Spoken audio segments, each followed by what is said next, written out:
इतिहास के पन्नों में कई ऐसे नायक और नायिकाएं दर्ज हैं जिन्होंने अपनी हिम्मत और बुद्धिमत्ता से अपने दुश्मनों को मात दी है। लेकिन क्या आप जानते हैं कि हमारे उत्तराखंड में भी ऐसी रानी थी जिन्होंने अपनी बुद्धिमत्ता से मुगलों की नाक काटकर उन्हें यहाँ से भागने पर मजबूर कर दिया था। उत्तराखंड की इस रानी को भारत की 10 सबसे पराक्रमी रानियों में गिना जाता है। आज हम इस वीडियो में आपको रूबरू कराने जा रहे हैं उत्तराखंड की उस महान रानी से जिसका पराक्रम और साहस इतिहास के पन्नों में स्वर्ण अक्षरों से दर्ज है। लेकिन उससे पहले अगर आप हमारे चैनल पर नए हैं तो इसे सब्सक्राइब करना बिल्कुल न भूलें। नमस्कार, मैं रक्षिता और आप देख रहे हैं खबर उत्तराखंड। अभी हमने आपको जिस रानी के पराक्रम की गाथा सुनाई उसका नाम था रानी कर्णावती, जो गढ़वाल के पवार वंश के राजा महिपत शाह की पत्नी थी। जिस दौरान गढ़वाल में महिपत शाह राज किया करते थे उस दौरान भारत में मुगलों का कब्जा था और भारत में राज कर रहा था शाहजहां। शाहजहां भारत के हर हिस्से को अपने कब्जे में कर लेना चाहता था, इसीलिए उसने उत्तराखंड में आक्रमण करने की योजना बनाई।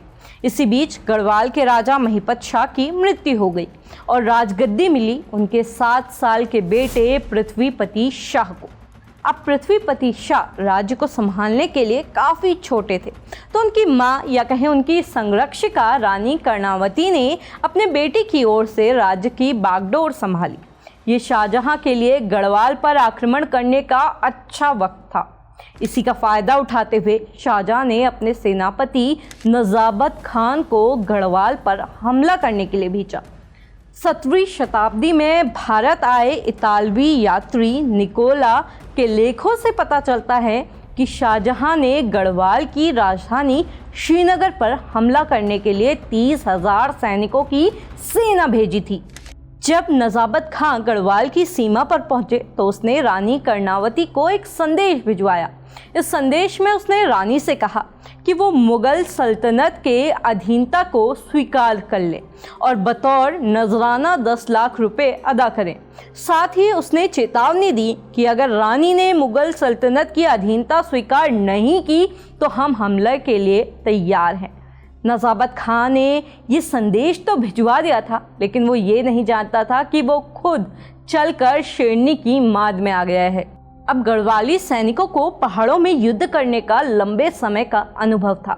इसके अलावा रानी कर्णावती की सेना में माधो सिंह भंडारी जैसे अनुभवी कमांडर भी थे। नजाबत खां का संदेश मिलते ही महारानी कर्णावती ने मुगलों के आगे सर झुकाने से मना कर दिया। तो फिर नजाबत खां ने अपनी सेना को लेकर श्रीनगर की तरफ चढ़ाई करनी शुरू की। रानी कर्णावती ने चालाकी दिखाते हुए मुगल सेना को गढ़वाल में प्रवेश करने दिया और जैसे ही वो लक्ष्मण झूला के पास पहुंचे तो रानी ने दोनों तरफ से मुगल फौज के पीछे हटने का रास्ता बंद कर दिया। अब मुगल सेना ना तो आगे जा सकती थी और ना ही वापस जाने का उनके पास कोई और रास्ता था।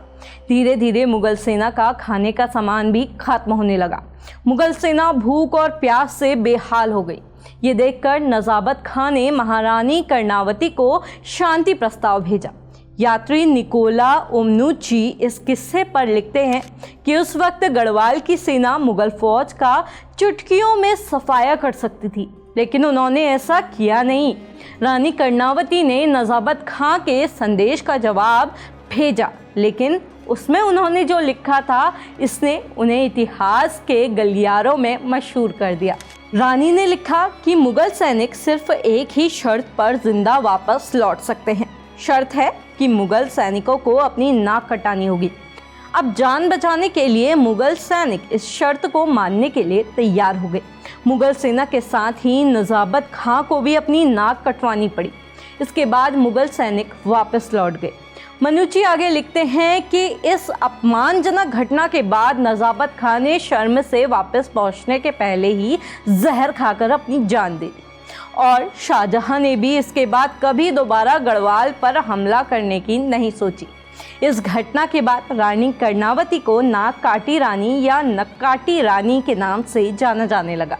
रानी कर्णावती ने सिर्फ एक युद्ध नहीं जीता था, बल्कि ये साबित कर दिया था कि असली लड़ाई तलवार की धार से नहीं बल्कि सूझबूझ से लड़ी जाती है। आप देख रहे थे खबर उत्तराखंड। अगर आप हमें फेसबुक पर देख रहे हैं तो हमारे पेज को फॉलो करना बिल्कुल ना भूलें। अगर आप हमें यूट्यूब पे देख रहे हैं तो हमारे चैनल को लाइक, शेयर और सब्सक्राइब ज़रूर करें।